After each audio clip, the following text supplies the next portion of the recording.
সম্মানিত ভিউয়ার্স, আজকে আমি বিলের মাঝখানে এসেছি যে একজন কৃষক কতটা পরিশ্রম করে আর কি ফসল উৎপাদন করে সেটাই জানার জন্য। চলুন তার সাথে কথা বলি এবং তার অনুভূতি সম্পর্কে অবশ্যই জানবো।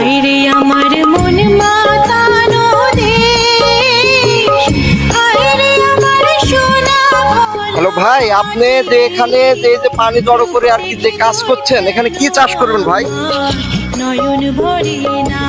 ভাই ধান চাষ করার জন্য পানি জড়ো করেছি। গরিব মানুষ, এখানে ধান টান চাষ করি, খাই। ধানের তেমন দাম পাই না ভাই। ধানের তেমন দাম আপনার কেমন আর কি ফসল উৎপাদন কেমন হয় ভাই? হয়, বিঘাতে 20 মণ 25 মণ ধান হয়। যা চলে 20 মণ ধান হয়, বাড়ি খাওয়ার সংখ্যা চলে, বউ বাচ্চা নিয়ে খায় আর কি। আচ্ছা, ধানের দাম আপনি কি আপনার যেটা প্রাপ্য সেটা কি পান ভাই আপনি? না ভাই, ধানের যেটা প্রাপ্য দাম সেটা হয়তো আমরা পাই না। চাউল কিনতে গেলে 70-80 টাকা কেজি, আর ধান বেচতে গেলে 1200-1300 টাকা মূল। সম্মানিত ভিউয়ার্স, এই তো আপনারা বুঝতে পারলেন যে একটা কৃষক কতটা শ্রম দিয়ে আর কি কতটা কষ্ট করে, কিন্তু তার পারিশ্রমিক সে কিন্তু ঠিকভাবে পায় না। তো আমরা আশা করছি একজন কৃষকের যাতে মজুরি এবং পারিশ্রমিক যাতে ফুলভাবে পায়, সেটাই কামনা করছি। ধন্যবাদ।